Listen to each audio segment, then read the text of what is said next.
आदिति की जिंदगी इस वक्त एक ऐसे मोड़ पर खड़ी है जहां हर रिश्ता, हर भावना, हर विश्वास जैसे बिखरता नजर आ रहा है। उस पर हुए धोखों की फहरिस्त इतनी लंबी हो चुकी है कि अब उसके लिए किसी पर भरोसा करना तकलीफदेह हो गया है।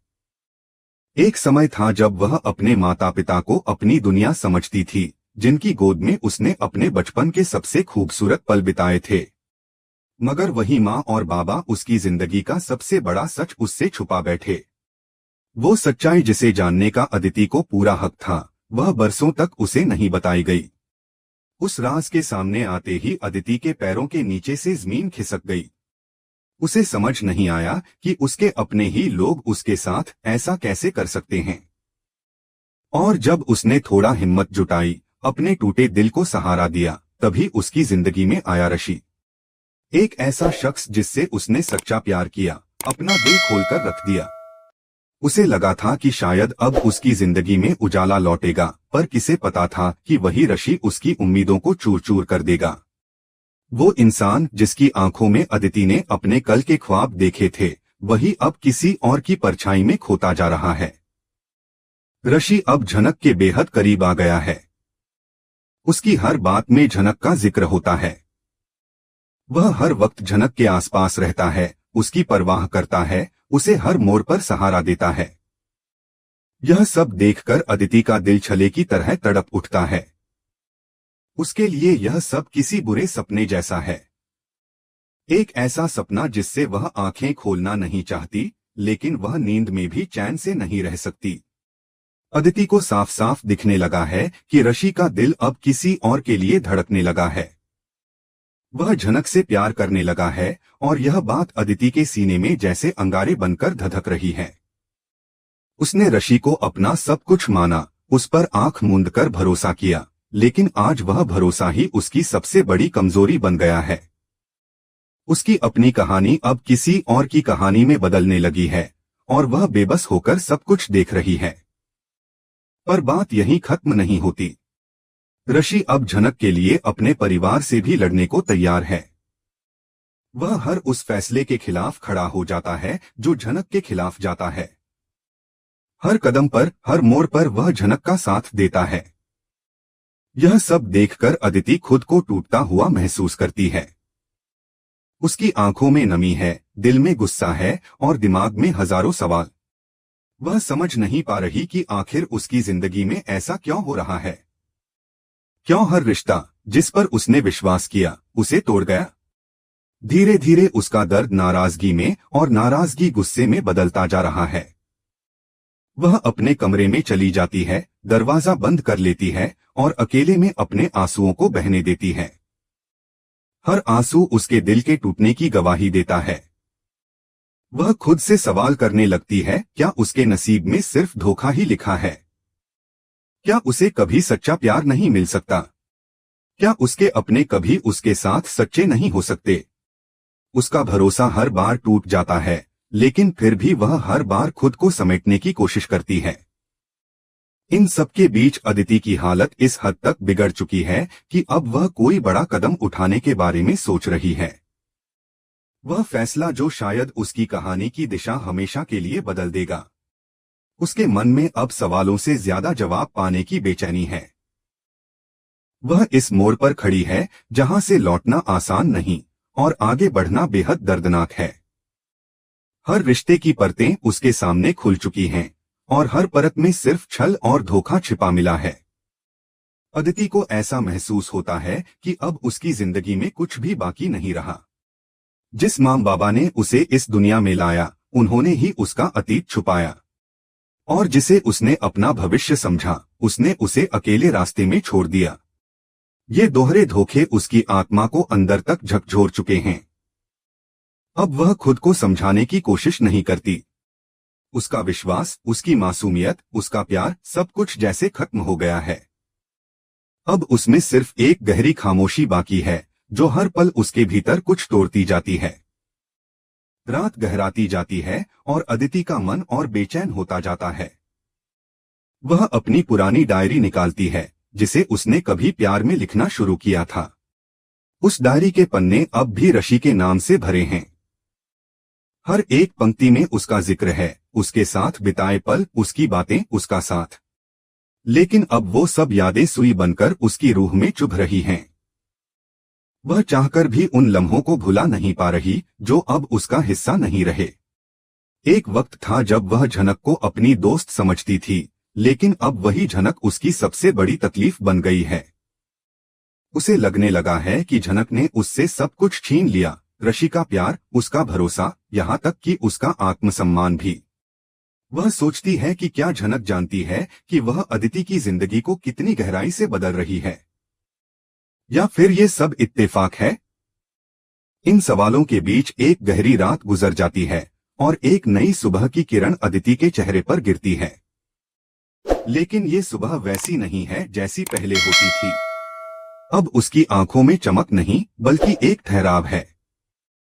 अब वह किसी और फैसले के लिए तैयार लगती है, एक ऐसा फैसला जो न सिर्फ उसकी जिंदगी बल्कि आसपास के सभी रिश्तों की दिशा बदल देगा। कहानी अब उस मुकाम पर पहुंच चुकी है जहां हर किरदार की भावनाएं, उनका अतीत और उनका निर्णय एक नए मोड़ पर आने वाले हैं। अदिति के भीतर जो तूफान चल रहा है वो कब बाहर निकलेगा और कैसे, ये कोई नहीं जानता। लेकिन इतना तय है कि अब अदिति पहले जैसी नहीं रहेगी। उसके हर फैसले की गूंज अब पूरे सीरियल की कहानी को हिलाकर रख देगी। झनक कमरे के कोने में बैठी थी, उसकी आंखों में गहरी बेचैनी थी। सामने रखी दीवार पर उसकी नजरें टिकी हुई थीं, लेकिन उसका मन कहीं और था। उसने जो कुछ भी पिछले दिनों देखा और सुना, उसने उसके दिल को झकझोर दिया था। उसे लग रहा था कि उसकी वजह से अदिति की जिंदगी बिखर गई है। उसके अंदर एक अजीब सी अपराध बोध की भावना जाग उठी थी। वह सोचती रही कि अगर वह इस घर में नहीं आती तो शायद सब कुछ पहले जैसा ठीक रहता। अदिति मुस्कुराती, ऋषि चैन से रहता और यह घर फिर से खुशियों से भर जाता। लेकिन अब सब बदल गया था। झनक ने गहरी सांस ली और अपने दिल पर हाथ रखकर कहा, शायद अब मुझे ही जाना होगा। अगर मेरी मौजूदगी से किसी का घर टूट रहा है तो मैं क्यों रुकूं? दूसरी ओर अदिति अपने कमरे में अकेली बैठी थी। उसके चेहरे पर थकान और टूटे दिल की झलक साफ थी।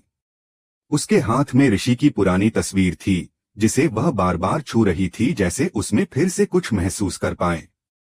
उसकी आंखों से आंसू गिरते जा रहे थे और हर आंसू के साथ उसके अंदर की उम्मीद भी खत्म होती जा रही थी। वह बुदबुदाई, मैंने कभी किसी का बुरा नहीं चाहा, फिर भी मुझे ही धोखा मिला। मैंने सच्चे दिल से प्यार किया, लेकिन किस्मत ने हमेशा मेरा मजाक उड़ाया। उसके शब्दों में दर्द था और उसकी आवाज में हार का एहसास। वह अब और नहीं सह पा रही थी। अदिति ने अपने कमरे की खिड़की खोली। बाहर अंधेरा था, हवा में सन्नाटा फैला हुआ था। उसे लगा जैसे पूरी दुनिया उससे मुंह मोड़ चुकी है। उसकी यादों में ऋषि की बातें घूमने लगीं, वह हर वादा, हर मुस्कान, हर पल जब उन्होंने एक दूसरे को सच्चे दिल से अपनाया था। लेकिन अब वे यादें उसे सुकून नहीं देती थीं, बल्कि और चुभती थीं। उसका दिल बगावत करने लगा था। उसने धीरे धीरे अपने हाथों को देखा, फिर अलमारी से एक ब्लेड निकाली। उसकी आंखों में आंसू तैर रहे थे, लेकिन चेहरा अजीब तरह से शांत था। वह बोली, अगर मेरी जिंदगी का मतलब अब सिर्फ दर्द है तो शायद मुझे ही इसे खत्म करना चाहिए। उधर झनक ने अपना सामान समेटना शुरू कर दिया था। हर चीज को छूते हुए उसे लगता था कि यह घर उससे कुछ कह रहा है, जैसे यह दीवारें भी उसकी मजबूरी को समझती हों। उसके होंठ कांप रहे थे जब उसने धीरे से कहा, अब मैं अदिति दीदी को और दुख नहीं दूंगी। मैं सब छोड़कर चली जाऊंगी। उसकी आंखों में आंसू थे, लेकिन साथ ही एक दृढ़ता भी थी। उसे पता था कि इस फैसले के बाद उसकी जिंदगी और कठिन हो जाएगी, लेकिन उसके लिए अदिति की मुस्कान ज्यादा जरूरी थी। वह कमरे से बाहर निकली, लेकिन तभी उसे एक अजीब सी चीख सुनाई दी। नीलू रसोई में थी जब उसने वह दर्दनाक चीख सुनी। वह तुरंत घबराकर अदिति के कमरे की ओर भागी। दरवाजा आधा खुला था और अंदर का दृश्य देखकर उसकी चीख गले में ही रुक गई। अदिति जमीन पर बेहोश पड़ी थी, उसके हाथों से खून बह रहा था और आसपास की फर्श पर लाल धब्बे फैल चुके थे। नीलू चिल्लाई, अदिति। ये क्या कर लिया तुमने? वह तुरंत उसके पास झुकी, उसके हाथों को दबाने लगी ताकि खून रुक सके। उसकी आंखों से भी आंसू बह निकले। उसने घबराकर बाकी घरवालों को आवाज दी, कोई डॉक्टर को बुलाओ जल्दी। झनक जैसे पत्थर बन गई थी। उसने अदिति की हालत देखी तो उसके पैरों तले जमीन खिसक गई। उसका दिल जोर जोर से धड़कने लगा। वह दौड़कर अदिति के पास आई और उसके सिर को अपनी गोद में रख लिया। दीदी, आप ऐसा कैसे कर सकती हैं? मैंने तो सिर्फ आपके लिए ही ये घर छोड़ने का फैसला लिया था। वह रोती रही, उसकी आवाज कांप रही थी। नीलू उसे संभालने की कोशिश कर रही थी, लेकिन खुद भी टूट चुकी थी। सब और अफरातफरी मच गई थी। ऋषि उस समय घर पर नहीं था, लेकिन जैसे ही उसे फोन पर यह खबर मिली, वह पागलों की तरह भागता हुआ घर पहुंचा। उसका चेहरा फक पड़ गया था, उसकी आंखें बेकाबू थीं। उसने अदिति को इस हालत में देखा तो उसका दिल दहल गया। अदिति, क्या तुम सुन सकती हो? आंखें खोलो प्लीज। वह बार बार उसे पुकारता रहा, लेकिन अदिति की सांसें धीमी होती जा रही थीं। डॉक्टर के आने तक हर सेकंड ऋषि के लिए सदियों जैसा लग रहा था। डॉक्टर ने आकर उसका इलाज शुरू किया और सबको कमरे से बाहर जाने को कहा। झनक बाहर बैठी थी, हाथ जोड़े प्रार्थना कर रही थी। उसकी आंखें सूजी हुई थीं और मन में सिर्फ एक ही बात चल रही थी, अगर अदिति को कुछ हो गया तो मैं खुद को कभी माफ नहीं कर पाऊंगी। वह बार बार खुद को कोसती रही कि काश वह पहले ही चली गई होती तो आज यह सब नहीं होता। थोड़ी देर बाद डॉक्टर बाहर आया और कहा कि अदिति की हालत नाजुक है, लेकिन अब खतरे से बाहर है। सबकी सांस में सांस आई, लेकिन माहौल फिर भी भारी था। ऋषि दीवार से टिक गया, आंखें बंद कर लीं। उसके मन में एक तूफान चल रहा था। वह खुद को दोषी मान रहा था कि उसकी वजह से 2 जिंदगियां बर्बाद हो गईं, एक झनक की जो उसकी मोहब्बत का बोझ उठाए घूम रही थी, और दूसरी अदिति की जिसने सब कुछ खो दिया। उस रात किसी की भी आंख नहीं लगी। झनक अपने कमरे में बैठी रही, अदिति की हर याद उसके दिमाग में घूमती रही। उसे अब यह समझ नहीं आ रहा था कि वह क्या करे। वह खुद को मिटाना चाहती थी ताकि किसी को दुख न मिले, लेकिन क्या ऐसा करना सही होगा? वह सोचती रही, अगर मैं चली जाऊं तो शायद सब ठीक हो जाएगा। लेकिन अगर इससे अदिति को और चोट लगी तो उसका मन 2 हिस्सों में बंट गया था, एक जो उसे रहने के लिए कह रहा था और दूसरा जो जाने के लिए मजबूर कर रहा था। अब सबकी नजरें ऋषि पर थीं। क्या वह अदिति के लिए अपने प्यार का बलिदान देगा या झनक को चुनकर अदिति से हमेशा के लिए दूर चला जाएगा? यह सवाल हवा में तैर रहा था। आने वाले दिनों में रिश्तों की डोर और उलझेगी, भावनाओं की टकराहट और तेज होगी, और हर किरदार को अपनी सच्चाई से सामना करना पड़ेगा। अब इस कहानी में असली ड्रामा शुरू होने वाला था, जहां प्यार, दर्द और त्याग का संगम सब कुछ बदल देगा। हर रिश्ता अपनी अग्नि परीक्षा से गुजरेगा और हर दिल को अपने जख्मों का जवाब देना होगा। कहानी अब उस मोड़ पर आ चुकी थी जहां कोई भी फैसला आसान नहीं था। लेकिन एक बात तय थी, अब किसी का भी जीवन पहले जैसा नहीं रहेगा।